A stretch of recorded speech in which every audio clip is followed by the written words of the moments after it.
One of the most respected DJs in the world. His audience regularly tops 10 million listeners. And yet, for the BBC, too male and too stale. Who are we talking about? Hi, good morning, Neil Sean here in the very heart of London. Nice to have your company. I don't know about you, but I do enjoy a good radio DJ, don't you? Do you remember the days when they were personalities and they simply talked to you through the speaker and you felt like you got a friend? And also they told you all about the latest music, news, fashion, and you kind of engaged with them. You felt like you knew them, you know? Now, this particular gentleman has been at this game for a very long time.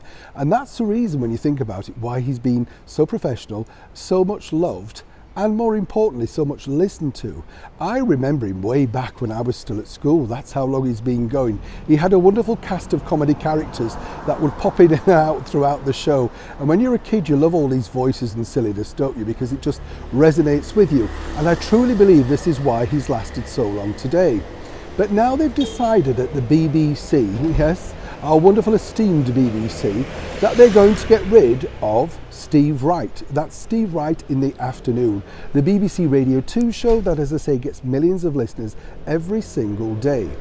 So what's the reasoning behind this? Well, with the BBC, they put out this wishy-washy statement, basically saying, oh, you know, he's very much loved and he's going to be missed, etc. But, you know, they want to refresh it. Now, the person they're refreshing it with is Scott Mills. Now, if I was the head of the BBC Radio 2, I'd be very concerned, in fact, because when Scott does sit in for another much-loved and revered Radio 2 DJ, in fact, the highest-rated DJ on the channel, Ken Bruce, you won't see any publicity for him. They're slightly embarrassed about that because he's not the right age, not the right colour, and more importantly, of course, he's not really ticking the right demographic for them.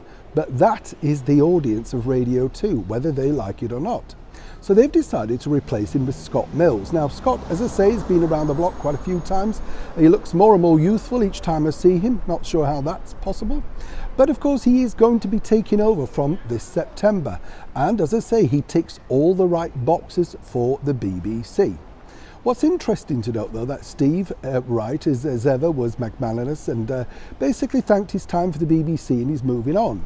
Now, there's another radio station over here in the United Kingdom which you can get online and on your digital channels. I'm not being paid by them, but you may enjoy it. It's called Boom Radio, and it features all your favourite radio DJs from yesteryear. You know, the likes of David Hamilton and, of course, Graham Dean, for people that remember him from Capital Radio in the heart of London. And it's seemingly, in their quest for wokery and cancel culture and tick boxing, the BBC are simply just giving away their audience to this commercial division, which is simply thriving virtually 2 years down the line. And what's more interesting is I can see Steve Wright finding a brilliant home for himself there. A lot of insiders at the BBC Radio 2 camp tell me this, that, you know, he didn't want to leave. He was very upset when he was told, but there was really no real discussion. It was, this is what's happening. Now, when you consider that the likes of Claudia Winkleman get over £370,000 a year, and Zoe Ball, who heads the breakfast show, gets £1 million a year, these are eye-watering salaries for radio DJs that you are paying for. If you go, of course, to Boom Radio, you're not paying for them. Yes, there's some wonderful ads that really are applicable and age applicable, but then again, what's a few ads if they're playing the records that truly matter to you and introduced by the voices that we've all loved and admired and really do enjoy listening to for so many years? As ever, I'd love to know your thoughts about this in the comment sections below. Neil Sean in the very heart of London.